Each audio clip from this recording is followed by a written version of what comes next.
welcome back to my channel. If you are new, welcome to my channel. My name is Brenda. I'm an esthetician here on YouTube, and today's video is another skincare related video.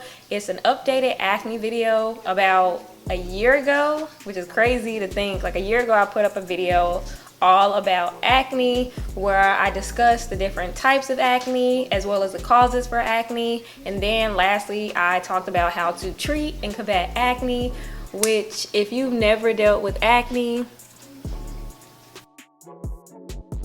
so I wanted to make an updated acne video just to talk about the types, to refresh your memory on the types of acne that you may be dealing with, as well as the top causes for acne. So there are two categories of acne. The two categories of acne are non-inflammatory acne and inflammatory acne. And this is a lot of information sometimes for people to take in. So as we sip the tea slowly, I want to just go ahead and refresh your memory on both types. Non-inflammatory acne is acne that is not irritated, and the two types of non-inflammatory acne are blackheads and whiteheads. So blackheads, a lot of people get so irritated by having blackheads, but blackheads is just oil that's built up in your pores. It comes in contact with the air and that changes the color, and then it's a black appearance.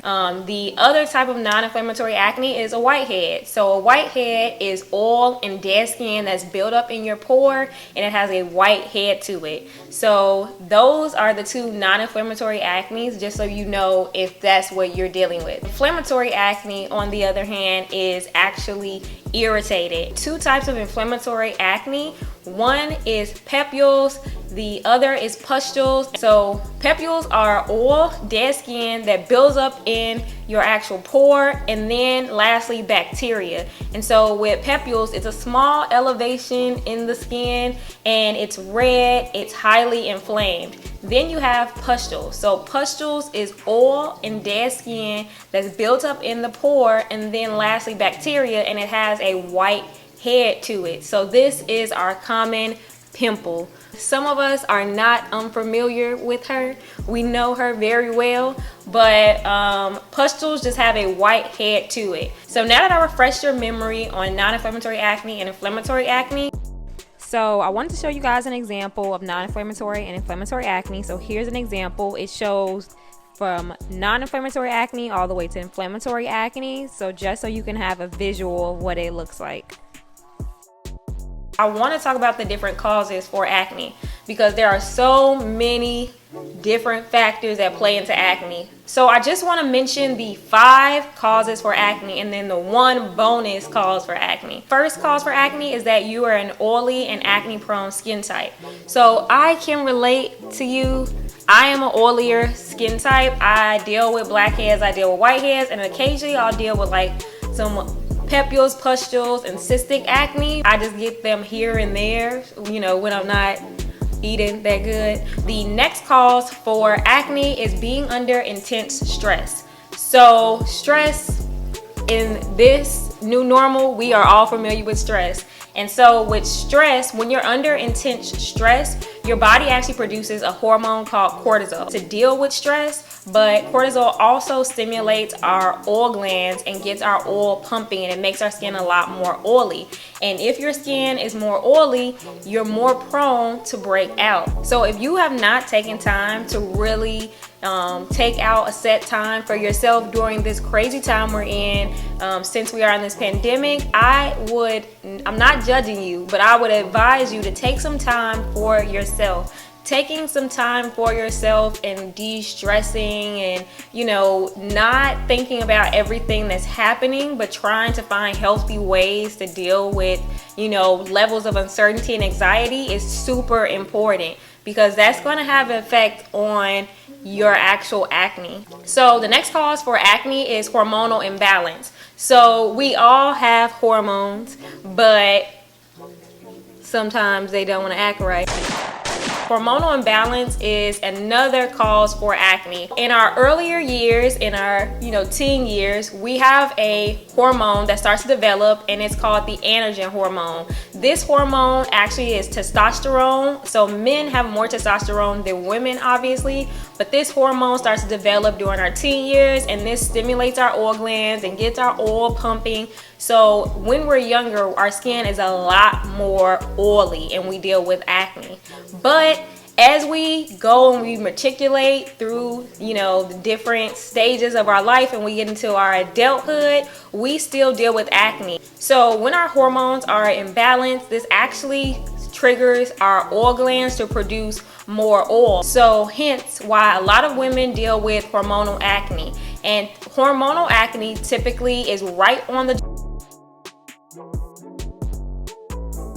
jawline and the chin. And this is where you'll see hormonal acne. Typically, the acne that we deal with around our menstrual cycle is inflammatory acne, and it is pustules and cystic acne. A lot of women deal with, hormonal acne, which is common. And so with hormonal imbalance, it's actually something that we women, we deal with during pregnancy as well, because our hormones are imbalanced. So that's why a lot of women during pregnancy deal with acne. The thing is like you think that you're done with acne when you're a teen, and you're like, okay, I went through my teen years, I've dealt with acne, I'm done with it. But acne is not done with any of us. Next cause for acne is your diet.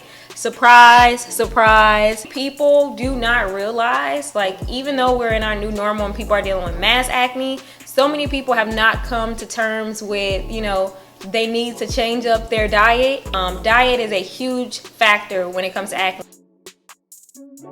And two foods that are actually linked to acne are dairy and sugar.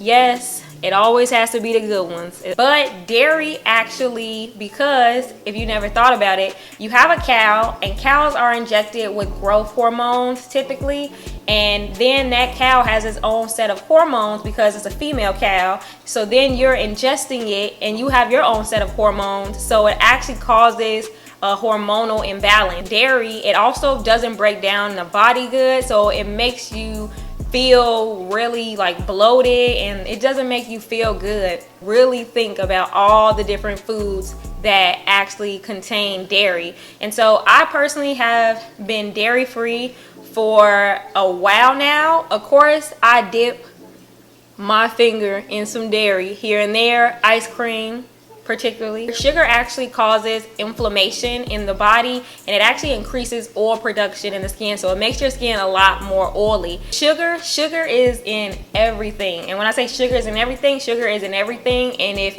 sugar is not in something, most of your carbs turn into sugar when in the body. So with sugar, large amounts of sugar, whether that's artificial sugars or natural sugars, are in juices. And also, like I said, our carbs can turn into sugar. So think about your pastas.